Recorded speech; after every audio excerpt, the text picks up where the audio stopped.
আমাকে ছোট্ট করে বলতেছে আপনার আরো কিছু দিতে হবে।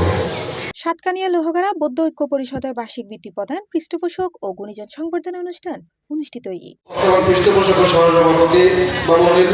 মার্চের 13 তারিখ দিনব্যাপী বড়হাতিয়া কুশাঙ্গের ফাড়া মহাবোধি বিহার প্রাঙ্গণতে অনুষ্ঠান অনুষ্ঠিত হয়। অনুষ্ঠানের প্রথম পর্বে বড়হাতিয়া বোধি নিকেতন বিহারের অধ্যক্ষ ভদন্ত সুত্তানন্দ মহাতের এর সভাপতিত্বে বাংলাদেশি বৌদ্ধ আলার সর্বোচ্চ ধর্মীয় গুরু প্রয়াত সঙ্গরাজ ভদন্ত ডক্টর জ্ঞানশ্রী মহাতের ও সংগঠনের প্রয়াত নেতৃবৃন্দ স্মরণে অষ্টপরিষ্কার সহ সংগঠন অনুষ্ঠান সম্পন্ন হয়। তাদের প্রতি জানাই অকৃতি আন্তরিক কৃতজ্ঞতা।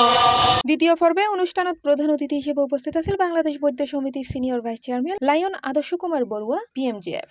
উদ্বোধক হিসেবে উপস্থিত আছেন অবসরপ্রাপ্ত সিনিয়র সহকারী police super Ranjit Kumar Barua MA। অনুষ্ঠানত সাতকানিয়া লোহাগাড়া বৌদ্ধ ঐক্য পরিষদের সভাপতি বাবু তুষার কান্তি বড়ুয়ার সভাপতিত্বে প্রধান আলোচক হিসেবে উপস্থিত আছেন প্রফেসর ডক্টর অর্থদর্শী বড়ুয়া। বিশেষ অতিথি হিসেবে উপস্থিত আছেন বাংলাদেশ বৌদ্ধ যুব পরিষদের ভাইস চেয়ারম্যান রোটারিয়ান সজীব বড়ুয়া ডায়মন্ড, বাংলাদেশ বৌদ্ধ কৃষ্টি প্রচার সংঘ পটিয়া শাখার সাধারণ সম্পাদক রঞ্জন বড়ুয়া, চন্দনাইশ বৌদ্ধ পরিষদের সাধারণ সম্পাদক অ্যাডভোকেট জয়দত্ত বড়ুয়া সহ আরো বহুত কেউ।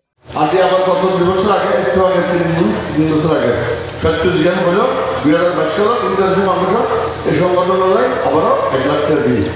পরিপূর্ণ লাভ দেওয়ার জন্য আমরা লায়ন আদর্শ দাদার কাছ থেকে এই প্রতিষ্ঠান দ্বারা আমরা সমৃদ্ধ হচ্ছি, এই প্রতিষ্ঠান দ্বারা আমরা ঐক্যতার বন্ধনে বন্দী হচ্ছি।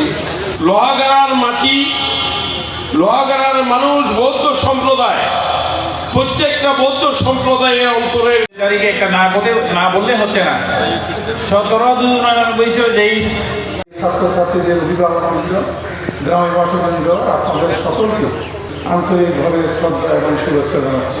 এছাড়াও শিক্ষক বিতান বিকাশ বড়ুয়া ও শিক্ষক দীপু কুমার বড়ুয়া যৌথ সঞ্চালনায় স্বাগত ভাষণ প্রদান করে কুশাঙ্গের পাড়া মহাবোধি বিহার কমিটির সভাপতি শিক্ষক সুমন কান্তি বড়ুয়া সহ আর বহুত কেউ। যে শিক্ষার্থীদের বৃত্তি প্রদান, গুণীজন সংবর্ধনা, পৃষ্ঠপোষক সংবর্ধনা। বড়ুয়া, পৃষ্ঠপোষক সাতকানিয়া লোহাগাড়া বৌদ্ধ ঐক্য পরিষদ, উত্তর হাসিপুর, চন্দনাইশ। আমরা 307 জন প্রতিযোগী অংশগ্রহণ করি। এর মধ্যে 85 জনকে বিজয়ী ঘোষণা করেন এবং সভাপতি হিসাবে দায়িত্ব পালন করেছেন পরবর্তীতে বাংলাদেশ বৌদ্ধ সমিতির সিনিয়র ভাইস চেয়ারম্যান।